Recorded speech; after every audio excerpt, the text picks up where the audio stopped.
Hello guys, welcome back to my channel. ఈరోజైతే pan cakes easy అంటే easy వర్షన్లో చేసుకుందాం పదండి. సో ఫస్ట్ అయితే ఇందులోకి ఒక 2 స్పూన్స్ ఆఫ్ ఆయిల్ యాడ్ చేసుకోవాలి. Oil are melted butter. Oil అయితే ఫ్లేవర్ లేస్తే యాడ్ చేసుకోండి. అండ్ ఇందులోకి మనం కర్డ్ అయితే యాడ్ చేస్తున్నాం అనమాట. కర్డ్ ఎందుకంటే మనం ఇక్కడ ఎగ్ యాడ్ చేయడం లేదు కాబట్టి. సో కర్డ్ ఎందుకు వేసుకున్నామంటే ఇందులో మనం ఎగ్స్ ఏం వేయడం లేదు కాబట్టి కర్డ్ యాడ్ చేసుకున్నాం. ఒకవేళ ఎగ్స్ యాడ్ చేయాలనుకుంటే ఒక 2 eggs వరకు వేసుకోండి.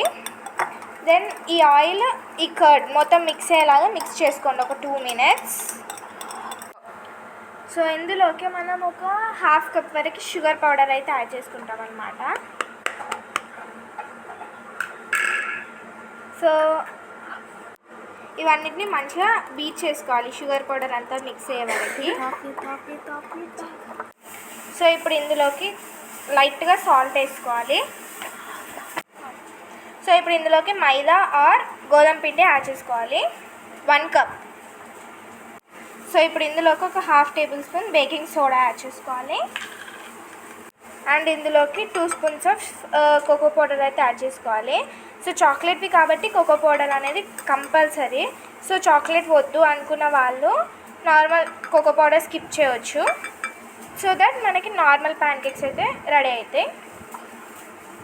సో ఇప్పుడు వీటిని మంచిగా మిక్స్ చేసుకోవాలన్నమాట. సో ఇప్పుడు ఇందులోకి మిల్క్ యాడ్ చేసుకోవాలి 1 cup వరకు. సో డైరెక్ట్ కాకుండా కొంచెం యాడ్ చేసుకొని మిక్స్ చేసుకోవాలి. ఫస్ట్ ఒక హాఫ్ కప్ యాడ్ చేసుకొని నెక్స్ట్ ఇంకో 1/2 cup యాడ్ చేసుకొని మంచిగా మిక్స్ చేసుకోవాలి. సో ఇప్పుడు దీన్ని ఒక 2 to 3 minutes వరకు మంచిగా బీట్ చేసుకోవాలి. అండ్ ఇంకొక విషయం, మధ్యలో ఉండలు అనేవి ఏమి ఉండకూడదు అనమాట. సో ఇలా ఒక 2 minutes మిక్స్ చేసుకున్న తర్వాత ఒక 10 to 15 minutes అలా పక్కకు పెట్టేసేయాలి. సో పక్కకు పెట్టుకున్న తర్వాత మనం వీటిని ప్యాన్ మీద వేసుకొని ప్యాన్ కేక్స్ చేస్తే మనకి మంచిగా ఫ్లఫీగా వస్తాయి అన్నమాట. సో ఇప్పుడు ఇలా మనం పక్కన పెట్టుకున్న బ్యాటర్ని ఒక గంట పెట్టుకొని ఒకసారి మళ్ళీ మిక్స్ చేసుకోవాలి. సో ఇప్పుడు ప్యాన్ అయితే హీట్ అవ్వనివ్వాలి. సో ఓన్లీ మీకు టైం ఉంటే మాత్రమే ఇలా పక్కన పెట్టేసుకోండి. టైం లేదంటే మనం ఇన్స్టాంట్గా కూడా వేసేసుకోవచ్చు. సో ఇలా ఫస్ట్ మీడియం ఫ్లేమ్లో పెట్టేసుకొని ప్యాన్ అంతా హీట్ అవ్వనివ్వాలి. సో ప్యాన్ హీట్ అయ్యే టైంలోనే మనం ఇలా లైట్గా ఆయిల్ అయితే ప్యాన్కి అప్లై చేసి హీట్ అవ్వనివ్వాలి. సో ఇప్పుడు ఈ బ్యాటర్ని ఇలా ప్యాన్ మీద వేసేసుకోవాలన్నమాట. దీన్ని అస్సలకి స్ప్రెడ్ చేయొద్దు. సో ఇప్పుడు పూర్తిగా సిమ్లోకి పెట్టేసుకొని దీన్ని అలానే బేక్ అవ్వనివ్వాలి. సో ఇలా ఒక మూత అయితే మీద నుండి పెట్టేసుకోవాలి.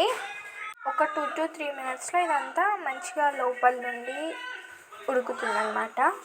సో దీన్ని జస్ట్ ఒక 10 seconds అలా మూత పెట్టేసి ఉంచితే అలా అవుతుంది అనమాట. సో ఇది ఉడుకుతున్నప్పుడే లైట్గా ఇలా సైడ్స్ని తీయాలన్నమాట. సో ఇలా తయారు చేసుకున్న ప్యాన్ కేక్స్ మీద sugar powder or cocoa powder లైట్గా ఇలా స్ప్రింకిల్ చేస్తే టేస్టీ ప్యాన్ కేక్స్ అయితే రెడీ అయిపోయాయి. సో మనం తీసుకున్న క్వాంటిటీకి ఇక్కడ 7 to 8 వరకు వచ్చాయి ప్యాన్ కేక్స్. సో దీని కన్సిస్టెన్సీ చూస్తేనే మీకు అర్థమైపోతూ ఉంటుంది ఎంత స్పాంజీగా వచ్చాయో అని. సో ఇంకెందుకు లేట్, మీరు కూడా ట్రై చేసి కామెంట్ మీ in the comment section. Bye.